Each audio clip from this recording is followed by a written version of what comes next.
Standard nerd! Here you are. You asked me to come to your office. Yes! It was more like a command. Ha ha ha! Gary.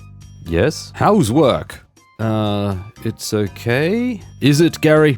Well, I mean, there's never enough time in the day and the budget is too small and someone's always stealing the toilet paper. That's a lot of negative talk, Gary. You need a holiday. I just returned from Fiji. Bless you, Gary. Have a tissue. Is that toilet paper? Be serious for a moment, Gary. Would you like a holiday? Paid? Sure. Really? That'd be nice. Picture it, Gary. Beautiful tropical vistas, relaxing by the water, a lush paradise with shipwrecks to explore. No pension irregularities for miles. I sense a large pile of bantha dung. Don't be smart, Alec. Who was that? It looks great, doesn't it? It's just what I need, honestly. I wish I could join you, Gary, you lucky dog, but I've got a business to run. Although it runs itself these days. At least there's the toilet paper. Security! Escort Gary to his holiday. Yes, that's really not necessary. I can find my own way out. Nonsense!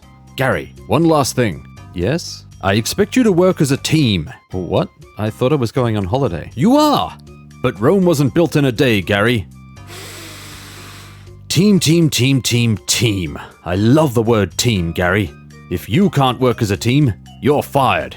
Fired? But I'm going on holiday. Ha ha ha. I always confuse those words. Not fired, dead. If you can't work as a team, you're dead, Gary. Yes, that's better. Dead? What? Get your hands off me. You can't do this. Wait. Who is my team? You are, Gary. There's work to do, so be kind to your team. You can't be serious. Are you stressed, Gary? Yes. Are you stressed, Gary? Yes. Ha ha ha. Don't be. This isn't legal. I wish I could be there with you, Gary. Wait. The computer nerd said he refilled the Carmack tears in my computer. Hello, computer! Ah, yes. The Planet Crafter is a dinky little indie game from dinky little indie studio Miju Games. Miju Games is responsible for such hits as... hang on. Wild Child, Abracadabra... Positive Steam reviews. Miju Games is responsible for such hits as The Planet Crafter. I'm serious. Check out the 17,000 Steam reviews of overwhelmingly positive, or the 4.8 out of 5 scores on GOG. I know, I'm skeptical when I see scores like this too, but this video exists, so there must be something worth saying, right? Ooh yes there is. I paid $30 dues, that's minted Australian currency, for this game. What did I get in return? Stick around and I'll terraform your impression of The Planet Crafter. Oxygen not included. That first step outside the landing pod is a sight. Under the tangerine sky presides a cold, barren landscape, studded with rock and devoid of life. Planets loom large in the sky, beyond the meek atmosphere which this world struggles to hold. Precious minerals stubble the parched ground, glittering under sunlight which barely breaks through the drifting particulate. This lifeless orange palette must be terraformed. Oh crap, my oxygen! This is the fate of prisoners in the Planet Crafter. They're sent to terraform backwater worlds. The mail screen in the landing pod gleefully relays this information. Quite an honor, really, the lonely, desperate scrabble for life on a distant hostile planet with no means of escape.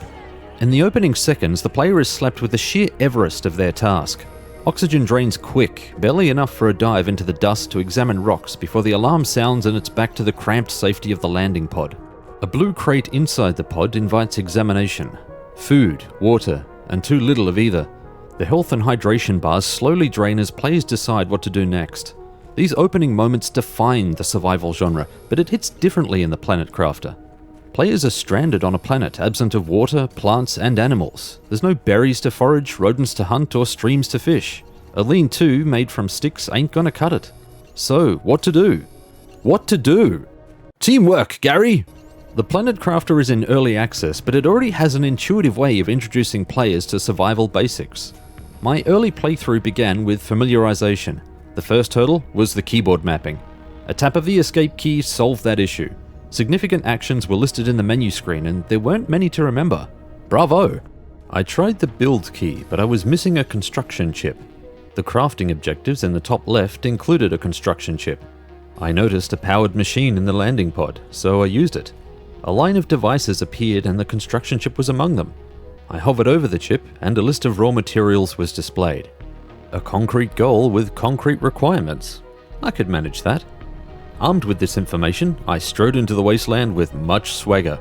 Without a direct imperative, without detailed instructions, without waypoint markers, HUD highlights, or countless sugar-saturated suggestions to yank at my curiosity, I puzzled the basics with logic. This is Planet Crafter's first hook, and it's a potent one. Figuring stuff out. It almost sounds too elementary, doesn't it? We like to feel clever, we like figuring stuff out on our own. Self-reliance reinforces a positive impression of our cognitive ability, bolsters self-confidence, rewards the brain a dollop of dopamine. An intelligent game recognizes this. A clever game caters to it. Planet Crafter is in early access. Miju Games may add a tutorial later, and that's fine. Do I believe it's necessary though? Absolutely not. So begins the initial phase of terraforming. Survival. Scoot onto the surface, suck mineral deposits into a lunchbox-sized pack, then craft tools and vital equipment. Chewing on a planet-sized problem a bite at a time is the goal. Craft larger oxygen tanks, larger backpacks, construction and deconstruction chips, and air and water refills from the jagged chunks of carbon and ice. The trickle feed of basic accomplishment is a powerful motivator. Little by little, the immediacy of the situation bleeds away. You're still eating space fruit from silver satchels, and the supply is dwindling, but it isn't a problem yet. It's still better than bum spuds. Players will spot blue crates in the brief trips outside. These accidental care packages often contain exotic resources that can't always be mined, including crafted components, upgrade chips, seeds, exotic materials, and food. Crates are a low-resistance resource injection, and a lifeline which protracts starvation in the early hours of the game. Diligent explorers might find a rarer breed of crate. Eking in existence isn't all rainbows and UV radiation. Occasional events ravage the planet and hamper survival. Howling sandstorms scour the surface, locking visibility to a small radius. Meteorite storms pummel everything, turning the simple act of resource gathering into a chaotic war zone for those brave enough to venture outside. Meteorites also deliver much-needed resources which become harder to find as players locust across the landscape, devouring everything of value. Resource collection is done with a multi-function succomatic pistol using a similar mechanism to No Man's Sky. Resources are stored in the backpack and there ain't much space to begin with. Upgrades improve the ability to move around, store more gear, and access new areas. The result is a steady push against boundaries and a natural incentive to seek new upgrades as the comfort zone expands outward. The first buildings signal a new phase of survival: shelter. The landing pod is cozy, but limited. New digs are in order, and the order is filled with iron, titanium, and silicon. Why stop at a single room? The order calls for a base of operation, a place to oversee the terraforming effort and to coordinate expeditions. It's a sanctuary from the elements, if not hunger and thirst. With the shelter phase fulfilled, the layout and function of the player's base is down to personal taste. Expand as desired, or keep it utilitarian. Add windows and height for stunning views, or block out the harsh beauty of this prison world. Organize to the obsessive heart's content, or throw everything into the closest container. No one tells you to clean your room out here. Clean your damn room, Gary! The meat of the game arrives in short order, which is an asinine idiom because there isn't a scrap of meat found anywhere. Crafting efforts turn to terraforming machines which frack and warm and sweet oxygen into the thin atmosphere. So begins the titular goal of the game: to convert this lifeless brown bowel movement into rolling green plains, shimmering lakes, and rash-inducing forests. This is Planet Crafter's second hook, and it's more devious than the first. The beginning of this phase is humble. Build a heat machine, a pressure machine, and a wind turbine to power them. Players are introduced to the core mechanisms for increasing the ever-present terraforming index, which hovers dormant in the top right of the screen. Within a handful of crafted buildings, players are taught how to get the terraforming index, or TI, moving. Players also learn that machines need power. These lessons form the building blocks of the terraforming effort. But this is just the beginning. Screens to track terraforming progress are needed. Players should be naturally curious about these too, but one stands above the rest: the blueprint screen. The blueprint screen shows the technology which is unlocked across the four main categories: oxygen, heat, pressure, and TI. New technology unlocks when outputs reach a certain level and they're strung far enough apart to ensure a steady stream of new stuff to build throughout the game. New tech guarantees that the suggestible mammalian brain is strung along like an excitable monkey, and who doesn't love new toys? Toys which frack and warm and psh better than the previous version. Toys which craft and transform and... but that'd be spoiling the fun. New toys are great, but there's an added bonus to coaxing the TI upward. The planet changes over time, keeping pace with the TI. Silty fog slowly dissipates, the yellow sky shifts to a familiar hue. Ice melts in the rising temperatures, offering an initial challenge in the hunt for water, but unlocking new opportunity. Gorged clouds drift overhead, occasionally releasing their payload across the planet. Water pools and begins to fill low-lying areas. Green fuzz colours the once bare ground. The transformation is gradual, an ongoing scorecard of the player's efforts. The natural gases, warmth and oxygen appear to be doing the job, sustained by machines of industry which grow in power over time. The planet slowly awakens, and it's thanks to you. This player feedback feels unique across the survival crafting genre. The goals of survival and crafting are usually centric to the player. There may be other goals to complete, and some of them may alter the world in some way, but none as drastic as world-scale gentrification, and it's here that Planet Crafter has cornered its continent of the market. Progress is monitored from the multitude of screens delivering player toil in micro detail. Is heat lagging behind? No worries, mate. Build heaters to bump the heat rating. Still not enough heat? Launch rockets to attract iridium meteorites and give the heat rating a love bite. Or build a machine which increases more than one category. Tune the TI engine your way. Rockets increase TI, but they also present a way to farm important resources. Pressure and heat rockets entice meteorite storms to blanket the surface in precious metal. When managed carefully, they're an inexhaustible supply of raw material. Many crafting recipes require exotic material to build. Requirements begin modest, but become more exotic with each unlocked upgrade. It's not long before players are staring at a component they've never seen before and can't find in the fields around the shelter. The concept of bum spuds also creep into fashion because the space food is running low. It sounds dire, but it's okay. Scarcity leans into Planet Crafter's greatest strength: exploration. Exploration feels more exhilarating in a survival game because the sense of peril is ever present. Death dogs every step, each breath, that foolhardy push into the unknown. Food, water, and oxygen are on a shorter leash the longer the trip. Preparation is a necessity. Exploration is the third hook of Planet Crafter, the one with the strongest gravity. Exploration is necessary, encouraged, and less daunting than I made it sound. It's made more delightful by the imagination of Miju games. Each area is unique and wows in a way that invites natural exploration. Fields of glittering rock which sparkle and shift with each step. Sand waterfalls cascading off a rocky precipice. Pillars thrust diagonally to impale the irresolute sky. Each trip into the unexplored is a grand adventure filled with wonder. There are surprises through every canyon passage, across every hilly pass, and beyond the vast, dust-whipped vistas. There's also the occasional application of logic while resource hunting, and you gotta know I love that detail. I'm being vague, but I want you to experience this firsthand. The explorable areas are split into so-called biomes, a word that obviously has different meaning on a dust-bitten planet, more akin to a theme. Each biome has distinct characteristics which make general navigation easy, though the sheer geographical distances and cave systems are easy to get lost in. New locations yield new promise, and possibly new resources to fuel the voracious industrial beast. Upgrade chips are among the discoveries and instantly add new crafting options once they're uploaded to the crafting screen. Each giddy discovery is another piece of puzzle waiting to be placed. The carapace of crashed starships are alluring points of interest, which lay half-buried across the planet. Their silhouettes loom heavy, shrouded in particulate until the TI rises. Wrecks offer another excuse for an expedition, to risk the unknown for a promise of more resources and a little intrigue. Their airless interiors are no sanctuary from the crushing chill of vacuum, and you'll need a flashlight chip to even enter them. Interiors are littered with fallen beams, old equipment, and crates. There's plenty to see, and it's easy to lose track of time, get turned around, and have to scramble for an exit with the dregs of oxygen fueling blind panic. Ship logs deep inside each wreck hint at the peril of the crew and a grander mystery which eclipses personal struggles and even the terraforming goals to frame player efforts in a new light. There's no story, but history is written upon this place. The history of former planet crafters and their attempts to survive.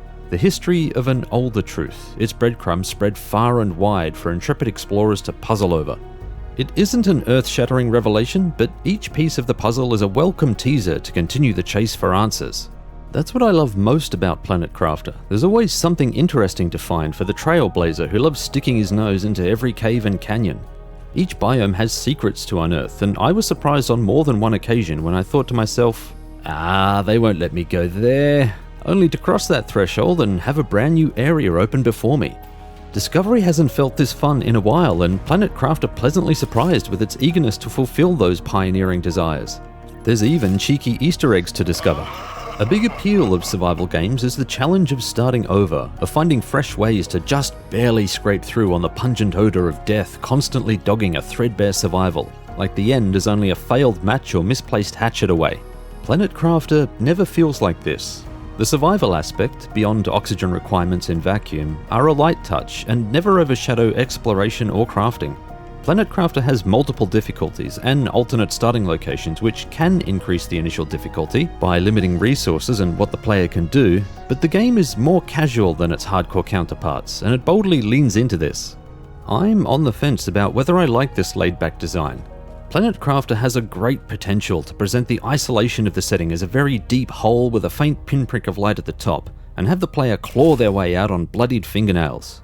Instead, the effort required is a little too casual, showering me with so many resources that I considered a space food only run because it seemed possible. Resources are bountiful once you know where to look, and there are few barriers, if any, which prevent the player from getting them. Every single mineable resource in the game, no matter how rare, is obtainable the moment you step out of the landing pod, once you know where to look. It kills the sense of reward and progression which defines locating and collecting these prized materials on consecutive plays. This is a good segue into the issues I faced while playing Planet Crafter. Before we start, a short disclaimer. Yes, I know the game is in early access. Yes, fixes to these issues may already be on the roadmap. Yes, I appreciate the creative vision of Miju Games and I'm not suggesting a product be tailored to my desires. I don't like offering criticism without also providing constructive thoughts. They may not be good thoughts, but I do try. Let's begin. The Super Alloy Meteorite Shower, an event which randomly occurs after a while, has a laughably short time for the player to gather Super Alloy before they disappear. Going outside during the storm is suicide, meaning that the player has a tiny window once it's finished to grab as much as possible before they vanish. This is in stark contrast to other meteorite storms, whose drops stick around far longer, more than enough time to collect everything. Super Alloy has vanished in front of me as I line my reticle over it, an infuriating FU, especially when alloy is needed. The despawn time should be significantly increased, or this event almost feels pointless. While we're talking meteorite storms, having to wade through the rocky aftermath of one can be a puckering pain in the sphincter. The rocks strewn about the crash site linger for a while and can block building areas, doorways, and even clip through the base. It'd be great if these rocks dissolved quickly, or even let the player deconstruct them, maybe even have a random chance to spawn more resources. There's no reason for these props to stifle gameplay, and giving the player agency over the situation would be a huge boon.